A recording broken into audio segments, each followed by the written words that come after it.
Hello, my friends. Lori Ashcraft here again, and I'm your host for Viva La Evolution, which is a training and consulting branch of Crestwood Behavioral Health. And today, I'm excited about our guest. Well, I'm always excited. Anyway, this is April, and she's the director of an amazing peer-run program in Phoenix, Arizona. And she's going to be telling us about her program. She's going to be giving us some great examples. And her program is doing some things that other peer-run programs I don't think have thought to do yet. So I hope we can learn from each other. And just a reminder, that's one of the main reasons for this podcast is that we can share ideas and information and learn from each other, and and talk about what's working and what's not working. And I think we've been doing a pretty good job of that so far. I was thinking the other day, if we got all of our guests in one room, and right now we've had over 30, I think we're like about 32, we're about 34 podcasts. 2 or 3 of them I've done by myself. All the rest, so let's just say we've had 30 guests. So if we got those 30 guests in a room and smooshed us kind of close together. So we had to talk and we had to bump up against each other and we had to listen to each other. We would hear a lot of disagreement. And that's the idea. We need to hear all these voices. We need to hear people who say, this is not working. We need to have other people say, well, it's working over here. We need to have people say, medications are not good. And then we need to have people say, I couldn't live without my medication. I couldn't stay on the earth without it. I could go on and on with these extremes, but it's so good that we're all talking to each other. We're all listening to each other. And you out there get to hear everybody's point of view. Because when we have that wide band of information, then we're better able to make informed decisions. And to be, I think, I'm going to say more open-hearted, more open-minded about things, because we know there's 20 different sides to every situation. And that's how we need to move forward, with all that information in front of us. Bringing all those voices together so we're all heard, we're all listened to, and we can move together in a way that we've got a critical mass of divergent thinkers that all agree on being passionate about helping people recover and about building the best possible mental health substance programs we possibly can. That's what unites us. That's what we all have in common. We all want the same thing. Yeah, I just love it. So exciting. Okay, so back to April. Sorry for that big rabbit hole thing there. I just couldn't help myself.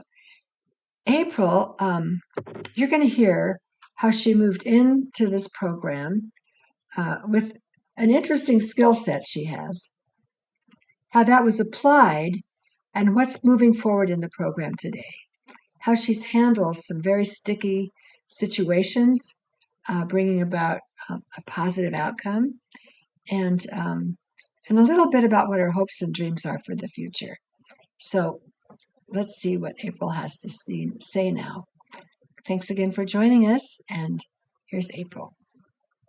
So April, hello. I'm so happy that you could join us today. I'm just excited to have our viewers hear about the amazing things you're doing at RAN.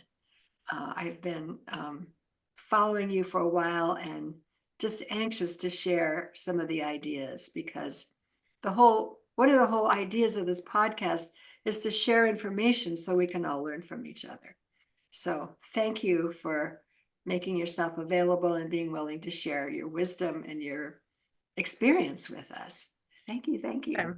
Yeah, I'm super excited to meet with you and, talk about peer supports and REN and how things are going. It is definitely my life. I live and breathe it pretty much all the time, everywhere, always.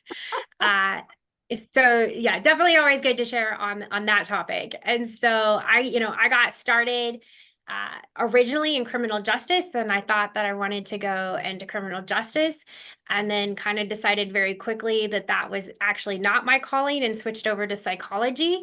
Mm. So in my educational background is criminal justice, political science, and psychology. And then that's what I got my master's in as well, is psychology. And Mm. then professionally, I worked in finance. So I did banking and running businesses and stuff like that. And so those two things really came together right as I finished my master's degree. Well, let me Read, stop you right. Let me just stop you right there. What an yeah, amazing combination, especially for a peer-run program, because often peer-run programs jump in with a lot of enthusiasm and heart, which is yes, so beautiful, but yeah, don't know how to do the infrastructure or pay the bills. So what a yeah. great combination you have to take this on. And that is exactly where I found Ren when I started here.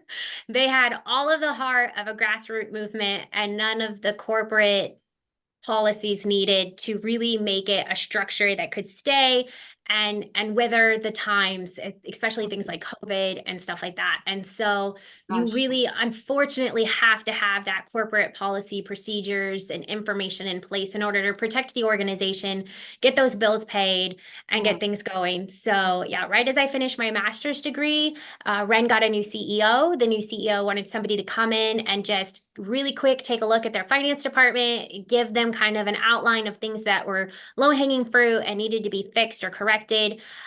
Pretty much after the first 8 hours, I sat down and had a meeting with them. We fired their accountant pretty much immediately. Uh, and my contract got extended after the first day. Within 3 months, I was a full-time employee. Oh my Because there was a gosh. little more than just some low-hanging fruit that was happening. And so I started basically just in filing and the finance department and just kind of taking a look around and seeing what was going on. And really quickly, I saw such an amazing mission and drive to make such big changes in these individuals' lives, but none of the structure that was needed in order to really move them forward and really move our members forward too. Because if we don't know what we're doing and we're not paying our bills as an organization, there's no way we can teach that and support other people to do it if we're not doing it. You got to lead by example. Well, and And I find that people that use our programs, well, I'll include myself in this. We've had to develop another way of knowing things yeah, than intellectual. So along the line, we figure out how to know things, and when a program starts to fall apart, the people using the program are often the first ones to know it yeah, because we get that we have that feel thing, we go, wait, something's not right here. So I just love what you just said about if you don't have the programs act together, you can't move forward with the kind of confidence and support that people need. You don't have yeah. it. There's too much fragmentation going on.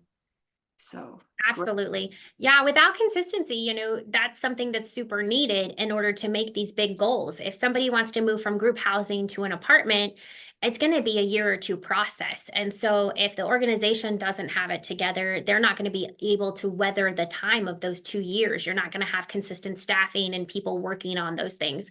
And I use that example because we literally moved in a member yesterday into his very first apartment. He's in his Oh, late 50s. And we reached out to the community and we got churches to donate furniture and we've got TVs and dishes and towels. And because so often they get their first apartment and they have nothing. They're sleeping on the floor. They have no dishes. They have no towels. They don't have a broom. They own nothing. well, let me And back you up so, just a minute. yeah, Sorry to interrupt you. You're just so interesting. I can't help myself. So I want to know about this guy. Where had he been for 50 years? so part of the system, to be honest, his whole life, he's basically been part of the system. He has lived in several group housing situations. He was basically living in what looked like a really large walk-in closet to be perfectly honest. And a group housing situation where the other gentlemen living there were not interested in the cleanliness of the location and that kind of stuff. And so it was really impacting his mental health, not being able to keep a clean home like he wanted, not being able to learn how to cook how he wanted and do the things that he wanted to do that thought he felt that would bring him happiness. And Oh, is so this about the 2 years first ago, we time? started that process. Oh, wait, okay, go ahead.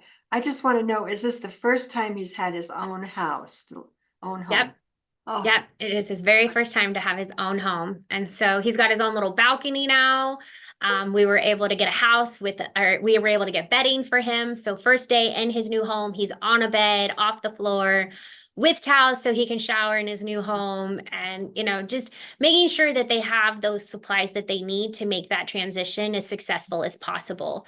And so that's one of those things that are beautiful about Pure Runs is because it's easy to say like we offer peer services, every Thursday from 2 to 4, this location has peer services. That's great. And they're led by a peer, but it's very different than a peer ran organization where oh, every day, all day long, every day in and out of that, our goal is to move that person forward. It's not Thursday from 2 to 4. We care about your goals. It's every day from 7 a.m. to 4 p.m. how do they do this on ball teams when they want to stop? What do they do? Do you know? I see I'm them not a sports person. do something, me either. That's why I don't know, but they do something like that. And everybody Maybe like time out. I'm not oh sure. yeah, that's it. Okay, something like that. Okay, I'm hooked on this guy now. You've got me hooked on this guy. Um, so it sounds like maybe he grew up, maybe even was in children's services. Yeah, he was in foster care before that. Okay, then moved on into adult services, maybe mostly, I'm just guessing. I mean, it would be unusual if he hadn't been homeless a few times in that process. And then, I'm not sure, to be honest. I would not be surprised, but to be yeah, honest, I'm not sure. okay, we don't know, but probably. Yeah. And Yeah. a series of group homes, and now Hmm. living on his own. So here's why I'm bringing this up. When I've done this sort of thing, thinking I would had just been marvelous, a couple weeks in, the person gets really lonely Yep. because now they don't have people around them, Hmm. and things start to go south. I bet you guys have a plan to keep that from happening. We do. Yeah. So what we have is called Hope Store, and it works with people that are trying to make a plan for something. And so it's usually a 90-day goal or goals, depending on what we're working towards. And so it can start with, I want my own apartment. Okay, well, we've got your apartment, but now we need to turn on the electricity. Now we need to get our water going. And so then we kind of walk through that process. And so the process doesn't stop when the goal is met, the Mhm. process just changes. And Ah, so, same with our employment. Like, you got a job, that's so great. A lot of times, the problem is like with VR, you got a job, we're all done. Whereas right. here, you got a job, that's so awesome. Do you need a ride for your first day? Are you Right. nervous? Do you have your outfit? Can I help you, support you? And then we'll check in ongoingly. How's it going? Are you having any concerns? How are you dealing with your coworkers, your manager? Is that working well? You have a job, you've now been there for a year. That's so awesome. Are you looking at doing a promotion? Is there something else you'd be interested in? So rather than saying, okay, we met the goal, it's been a success, because Mhm. as you just stated, a lot of times we can meet that goal and then a couple weeks later, Yeah. things start to slide. And so by being able to continue to provide that peer support, even though we've met our goal, is a huge impact. So we do. We already have people lined up to check in on him. Right. We already have some deliveries scheduled so that way we can get some new furniture to him and things that we're still working on collecting for him. He has friends here in the membership, and so they've been checking in on him. So it's definitely a collective effort. We treat our members much like you would if you were raising a family, and I believe it takes a village. And so it's not that we met the goal and we're all done and we're hands off now. It takes a village to continue to meet those successes. Well, we've met that goal. What's our next goal? You know what I'd love to see? I mean, I can't stay out of this now. You've got me hooked on it. So you're just gonna have to put up with me. No worries. Um, I would love for him to start planning a little dinner or a little party at his house and invite you all over. You know, the Right? giving back thing, like he's got to have a way to give back now. Well, I'm working on pots and pans. So as soon as we get there, Okay. then he can cook us a dinner. First things first, Yeah. and it's often just the little things. I can't tell you. Well, I used to do, well, I still do a lot with employment. But when I was like boots on the ground, just slogging along with somebody, trying to, open doors and not Yeah. keep them from closing is it was like, I'll call you at 7 to make sure you're up. Yeah. It's just that like reminds you to get up. Often people on medication, I've been this way myself so often. It's so hard to get up in the morning. Um, Yes. but with a little reminder and a little encouragement, uh, There's a lot of self-doubt that I think happens in the morning yes, too. It sounds like a great yes, idea and you're all revved up when you go to bed and then yes, you slept for 8 hours and all of that self-doubt like starts to creep back yes, in. So you yes. see where like an important interview is coming up and they'll be like, I can't make it today. I Because know. by the Yeah. time morning has happened, they've talked themselves out of it. So I think that 7 a.m. call is an excellent idea just to keep that momentum going and get them encouraged again. And sometimes, you got to get them out of their own way. Yes, it's scary. We know it's scary. That's why we're here and doing it with you. But I mean, I feel the same way about things. So there's no reason to assume somebody else doesn't. I was just going to say, you professionals out there who are listening, you might need a wake up call sometimes. Um, I mean, all of us get scared. Or I mean, Absolutely. I still do this. I'll be in bed and I'll just think, oh my gosh, it's going to take so much effort to get dressed. It's nothing, but at that moment, it seems like a big deal. And, Yeah. I'm not near as disabled by it as I used to be.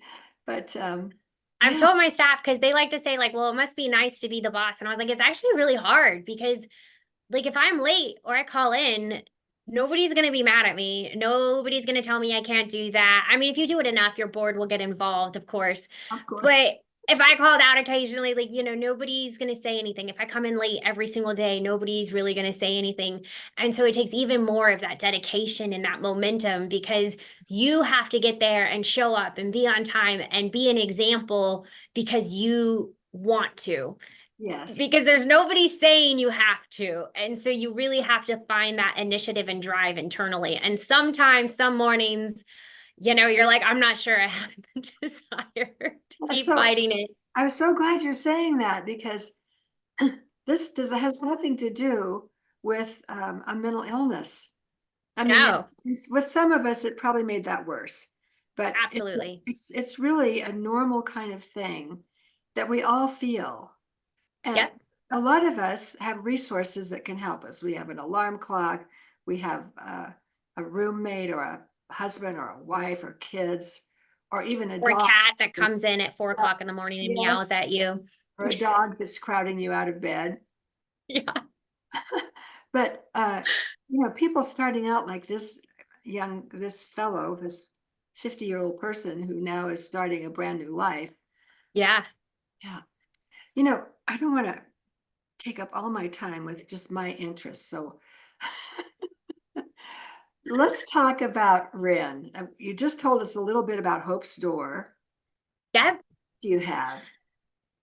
So I always say we go A to Z. So we have our Recovery Empowerment Center, which is our downstairs large classroom. So it's very big. It holds about 60 people in the classroom at one time. We have two that are Ah, about that size. ah, And those are what we kind of consider our introductory groups. And what's nice about that is after Hope's Door, if we're working with somebody in the community and we've worked on their goals or we've worked on isolation or whatever the big thing is that's holding them back in their life, that's usually Hope's Door. Then we move into the Recovery Empowerment Center. So it's on site at our facility. We have a 22,000 square foot facility in downtown Phoenix. And what's great about that room is it's open topic all the time, basically. So you don't need to sign up. You don't need to know what's going on. You don't need any homework. You don't need any preparation. You just walk in and you'll be greeted, welcomed, and invited to participate. is And this that's every really where day? that socialization starts. Every day this happens? Yep, every day, all day long. If Ren is open, that is open. So that way, if Mm. somebody wants to walk in off the street and wants to do a self referral, they can immediately jump in and start do that social networking, start making those friends and those connections. Because if we can get you connected with other members, then you're more likely to get out of that bed the next morning Yes. because you're excited to see that person. You know, And I was just so, looking, get that momentum. I was just looking at um, a big, a national concern about school attendance, which is down something like 26%. It Wow. went down because of COVID and then it didn't come back. It actually went down a little further. And I'm a homeschool mom myself, so I'm uh, part of that problem. like, well, no, you might be the part of the solution. So what they're finding out is, I mean, that found out a whole bunch of stuff, but the main thing that you're reminding me of is a sense of community. Like if I go to school and my friends didn't show up that day, I won't come back Yeah. the next day. I mean, even Yeah. though we could be texting each other and all that stuff. Um, so I think it just speaks to how important community is. And if it's already there, you could just show up. You don't have to wonder who's coming. Yep. What a great idea to have And that. I think that, having that connection is one of the biggest draws to maintaining their sobriety and their recovery. Yes, I Is do because too. if you don't have connection, there's no desire to work Mhm. towards those Right. goals. Yeah. Yeah. Isolation fits the other goals much better. And, nobody is not going to tell you that, you really shouldn't use that substance, but everybody will tell you that you shouldn't. Yeah. Yeah. And so, having that connection will really pull them together and help bring them in. And we try to make a big deal, with our staff and making sure that they're making new members feel welcomed and introducing them to members that they might think that they might have a good connection to. So we can kind of start getting that moving forward. And then we definitely have some ambassadors. Like there's not an official title, but they're ambassadors of Ren. And as soon as they're like, "Hey, are you new?" I've actually been invited to sit at new tables quite frequently. Like I'll come into work in the morning and they don't really realize who I am, and so then they'll be like, "Is it your first day? You can sit with us," and it's so beautiful to watch. And then I have to explain that I actually do work here and I've been here for 10 years. Uh-huh. Um, and so, but it's nice to be invited and to see Yeah. that love and Yeah. compassion is still being shared with people when they're new and that they don't know who they are. Yes. So even I get welcomed into my own organization at I times, love which is it. nice. Yeah. Most bosses can't say that. And so, we get probably about 20 to 30 new members a month.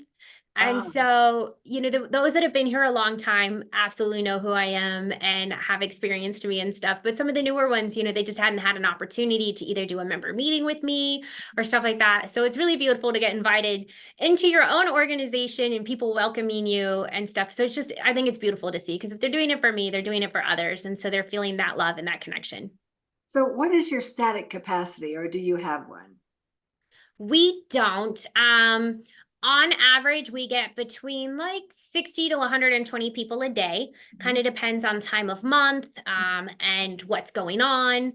If we're doing Christmas events or something like that, we get even more people in. So it just kind of depends on what the activity is and what's going on. We do big camp where we take 80 people up to the mountains in August because it's hot and who wants to be in Phoenix? I And so love we'll that take 80 people idea. up there.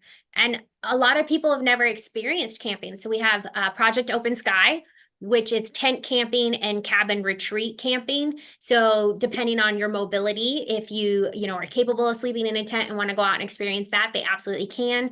If they're less so available for that, then we rent cabins and do that kind of stuff. And then the intention behind them is always different, whether we have a women's group or men's group, anger management, smoking cessation, LGBTQ.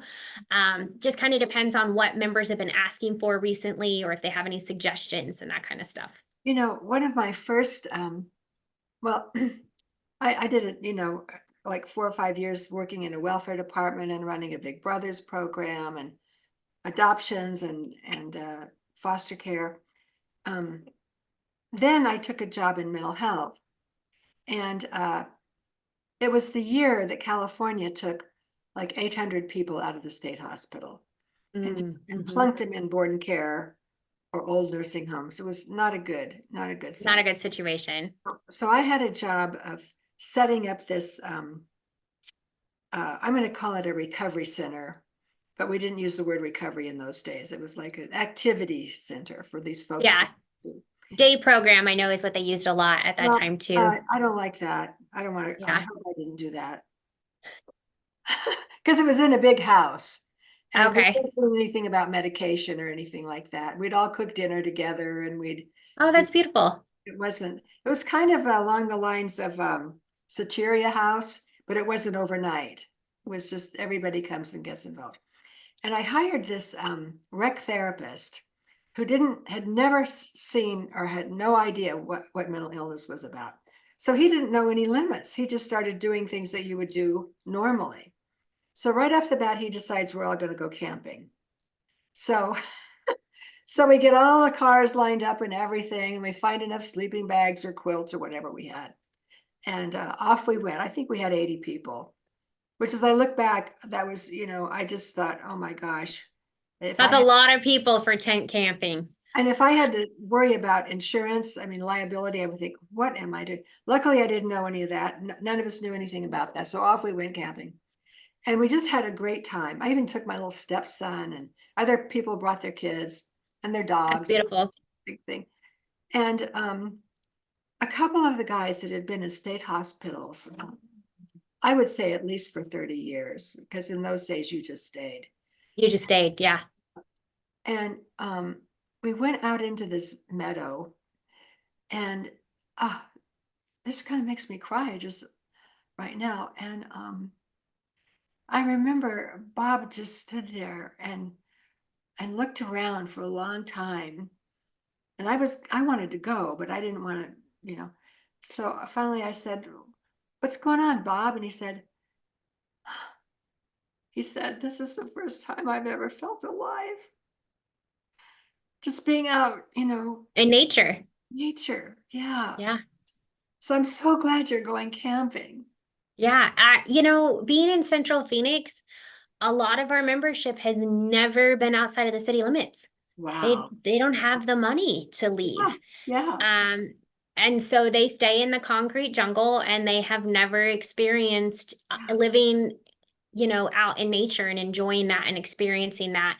And until you can sit with nature, I don't think you understand the healing property of just sitting Ah, with yourself and nature yeah. and It's enjoying that true. environment and that seclusion and but in a healthy way.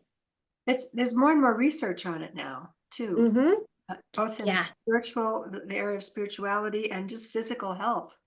A Yep. lot of research proving that just what you said is right. Yeah, so there's a lot of research going on right now about earthing, which is that, Yes. humans are supposed to draw energy from the earth and we've disconnected ourselves with our rubber-soled shoes and we Yes. never touch nature anymore and we're protected from it.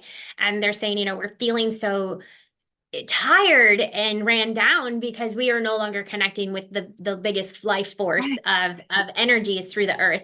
I of course haven't done any of those experiments. I don't know the legalities of that. However, we do have what's called Brain Tap. It is a service where they use red and blue light therapy, and then it's kind of a visualization meditation program that goes through it. And then they have chairs that you sit in that have a vibration that's supposed to be like the vibration of like a cat purring or a beehive, which are supposed to be very therapeutic. And then we also put a grounding mat on it. So that way you also have that grounding effect You have also. that there at Rin? We Oh, do, yeah. It's a program that we're rolling out this year. And uh, so it's just really interesting to have that guided visualization and the red and blue light therapy, uh, and it has a nice calm place to go. And then the therapeutic positivities of it can be seen because we do basically like a body impulse kind of scan. We're just learning the technology, so I'm a little loose on that one, but it shows how like the body has better energetic pulses and uh, better flow of your energy level through it after doing these type of things and taking a moment to sit in that visualization and the relaxation and the chair's vibration and the earthing and all of those things kind of coming together. I just thought it was something that was so neat. And, technology like that is really, unfortunately, out of the price point of things that my members would be able to ever invest in for themselves. And so it's so beautiful that we're able to invest in that technology for them and to yes. be able to provide it 6 days a week So that Yes. way, if they are interested in kind of that naturopathic medicine, that's something that they could at least experience and afford to experience because we're taking on that cost for them. Love that. Okay, so we've got Hope House, we've got the community meetings, we've got the brainwave stuff. Yep. Sounds like you do housing and a few other things there. So we don't actually do housing. Oh, We just sometimes help push the boulder up the hill. And okay. so we're not doing the housing, but we will be there to push the boulder for the housing. Uh-huh. Because sometimes it's very scary and it's an inundative process and there's a lot of paperwork and there's a lot of applications and there's a lot of phone calls. And so it can be very scary and overwhelming for our members to Oh, take on yeah. that battle on their own. Yeah. So Hope Store really focuses on walking with them through that journey, Uh, making sure that they have somebody there to help them make that phone call, to be there if they're like, I don't know what this person's asking, and that kind of stuff. And so it usually makes a huge impact in their success rate if they'll work with a recovery coach to do through Hope Store. Yeah. right. So then after the Hope Store and the Recovery Empowerment Center, a lot of times our upstairs groups is what's next for our members. And that is where we have our full gym. We've got gym with the circuit training and group classes.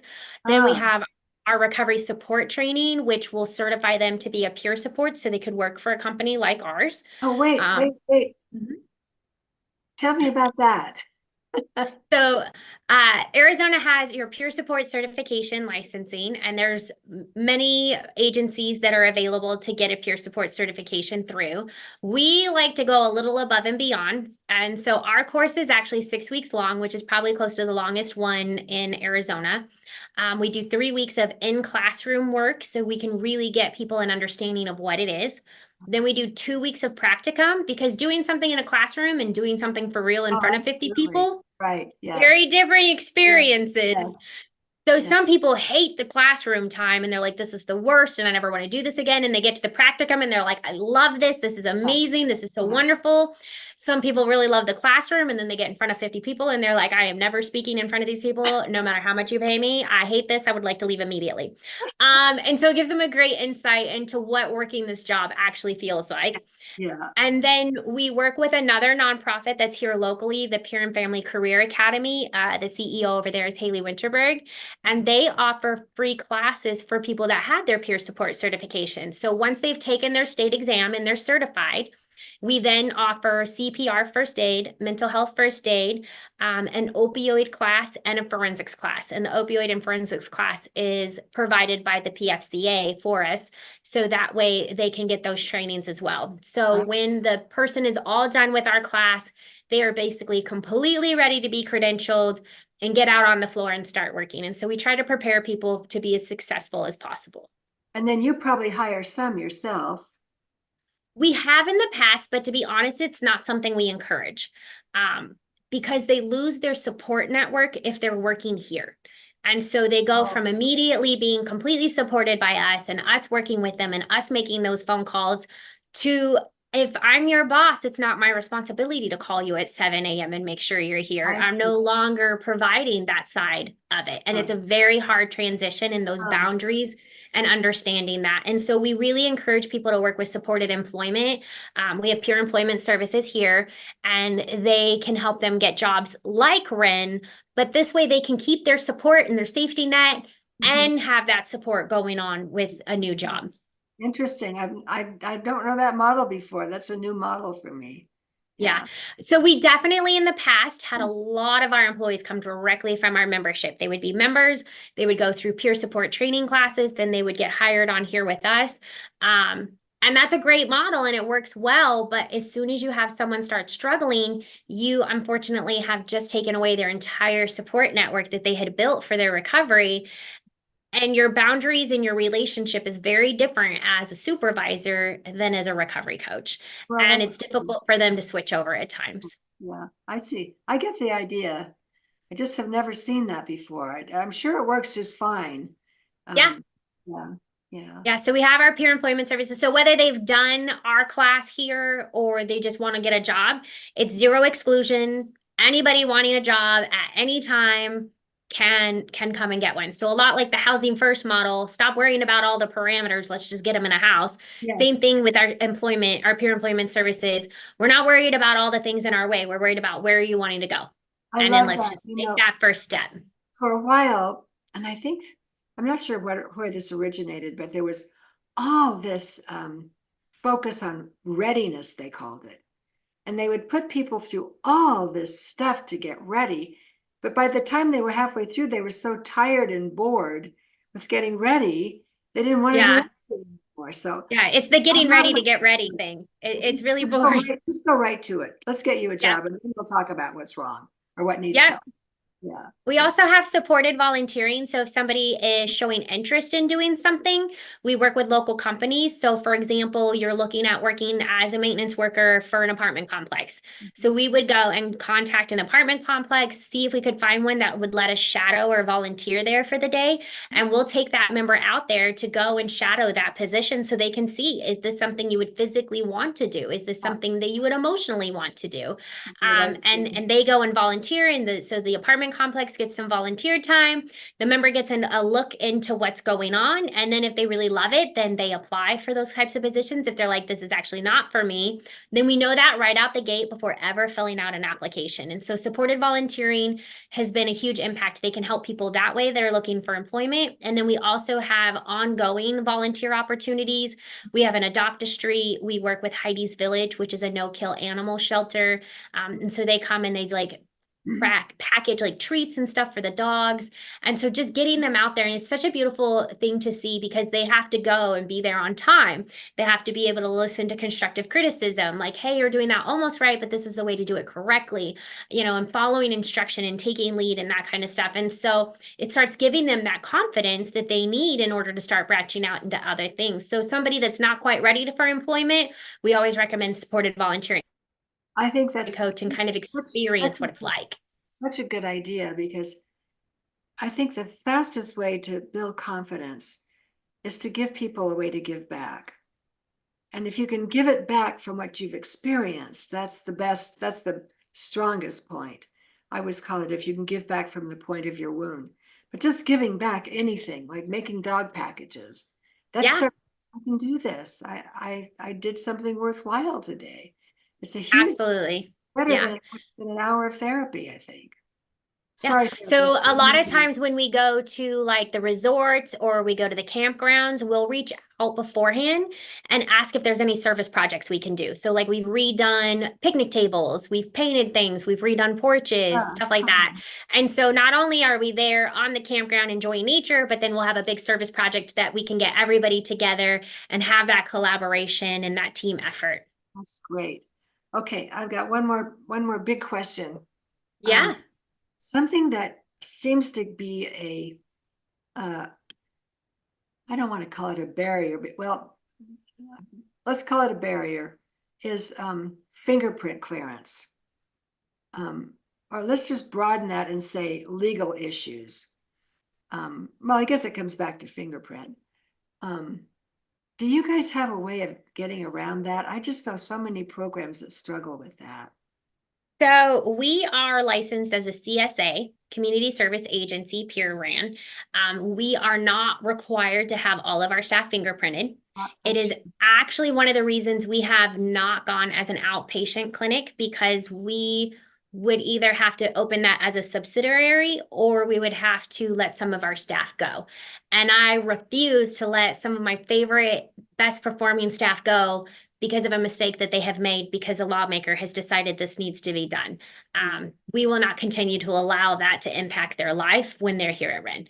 And so we have continued to maintain the CSA status because of the fact that I do have some employees that would no longer be eligible for employment. We do work with our staff to get their fingerprints clearance card if that's a goal for them. We do the good exception causes and stuff like that. We've worked on rights restoration. We work on dealing with debt and student loans and things like that. So ongoingly during like all staff meetings, we'll do education. And a lot of times I try to remind my staff, there's either one phone call or one piece of paper that's holding up life. You're too afraid to fill out one piece of paper or pick up the phone and make one phone call. And if that's the case and that's holding up your life, let's figure out what it is and we'll fill it out together. So even though we're the employer at that point, I'm very aware that people are afraid to call their student loans and say, I'm having a problem. So they'll let them go into default. And it's just one scary phone call is all you got to do to take care of that. And so if it means I have to sit down and take 15 minutes with them to make that phone call, then let's do that because they're going to be less stressed. They're going to be able to provide better services and they're going to be a better employee. Yes. So, making sure we're taking care of our staff just as hard as we are our members is very important. Okay, I thought I didn't have any more questions, but I have one more. No worries. Okay. In Arizona, not just Arizona, but I know I was in Arizona directing a giant case management program there at the time when outpatient commitment became a reality, which meant that, well, I could just give you some examples. I could be home brushing my teeth and there could be a knock on my door and it's the police. And my case manager has asked them to take me to the crisis clinic because I didn't get my medication refilled, or I don't know, I did something scary. Yeah. I just hate the way that's carried out. Have you had any struggles with this, or is there anything you do to help people get out of that situation of being an outpatient committee? Yeah, so we have had some of our members petitioned and have to go in hospital. We very much are non-clinical here at Ren. So we don't ask, did you take your meds today? Because let's be honest, they don't want to be asked again. They've already been asked 12 times. So we just say, good morning. Did you want pancakes today? And we find that that gets a much more positive reception. And then if we have a member that is doing really well and is being petitioned or somebody has filed a complaint and then now the clinic's looking into it or something like that, we absolutely have gone to court cases with our members. We have gone to the staffings with our members to be like, they're doing really well here. We just recently had a member that was going to court for attempting to assault another person. This particular member is blind, NDD, and SMI, which is seriously mentally ill designation here in Arizona. And so in our opinion, there was no way that this person could have physically been attempting to assault another person. And it just seemed really odd to us because it's just one of the most friendliest people. And so we're like, there's something more here. So we went to the court. This poor member is terrified, is having an anxiety attack in the middle of court. They're closing down the court, and our recovery coach got kicked out of the courtroom, but he was like, look, like, this is what I do. This is my job. Like, can I please support? He ended up going into the courtroom, explaining to the judge what was happening. They're having a panic attack. They're not doing well. They don't understand, what's going on or why they're here. It was able to explain what was going on and what we had observed at our facility. And they ended up dismissing the entire case and let him take her home. And so we definitely are willing to go to bat whenever we can. Did he get off of outpatient commitment at that moment? So for that one, it was an assault charge. There was no petition for that one. Okay.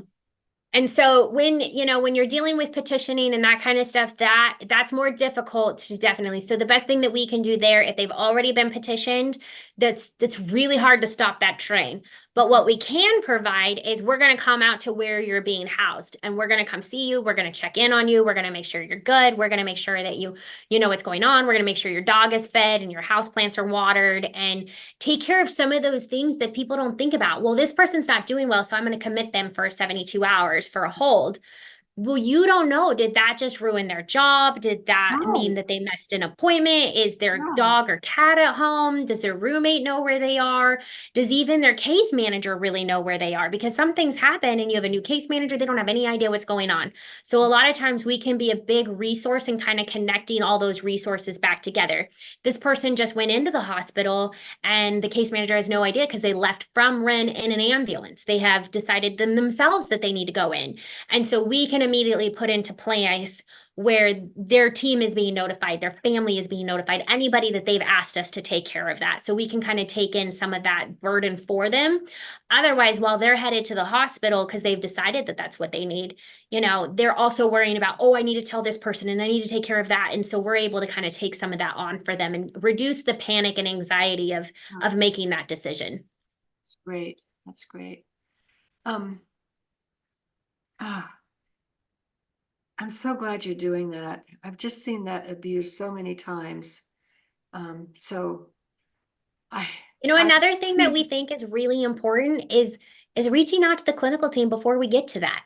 Hey, yes. we're seeing that this person is struggling. Have you guys noticed that? Is there a plan in place? What are we doing to protect this person? Is there a housing situation? Is something going on? So even just trying to get ahead of it is kind of the best way to fight it off, is because, there's usually symptoms way before we get to petition. And if you can get ahead of it and start dealing with the situation ahead of time versus waiting till it gets really bad before we mention, hey, something's going on. Because a lot of times, kindness, the way we're taught is like, well, if you don't have something nice today, don't say anything at all. Well, sometimes you have to say, hey, you haven't taken a shower in 3 weeks.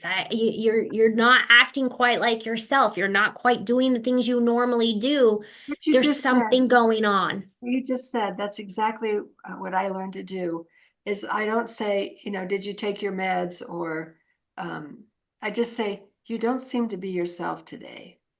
Yeah. That takes all that whole pathology out of it and just Yep. says, well, let's get back to you, who you really are, and pull that forward. Let's move beyond this behavior that I'm seeing right now. Come back to me. Let's be Yep. together. You be Yeah. who you really are. And And I'll that's try to what's do beautiful I about really. peers is they get that. Yes. They've been in that same situation. They've had those same bad days. They've had those same addictions. And so I feel much easier to talk to another person that has experienced what you're going through than a person in a white coat that's like, well, I really think if we add a seventh pill to your morning I med, know. I this is know. really going to start stabilizing things. When No. sometimes a person just needs a friend.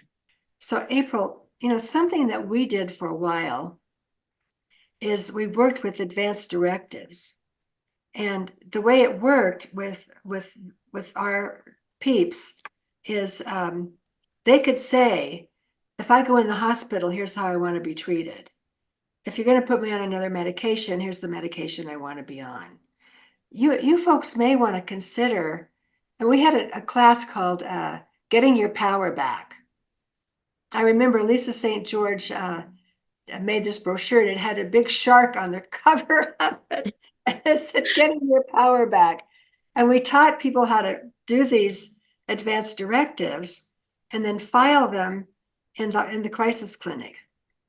Um, That's awesome. We do RAP here where we make a plan for like when you're in crisis, we have RAP training. yes, But I could definitely see the benefit of taking that preemptive step so that way it's already set up and ready to go if something does happen. the RAP plan is similar in content, but it Yeah. doesn't have any legal punch Yeah, behind. no legal punch to it for sure. Yeah.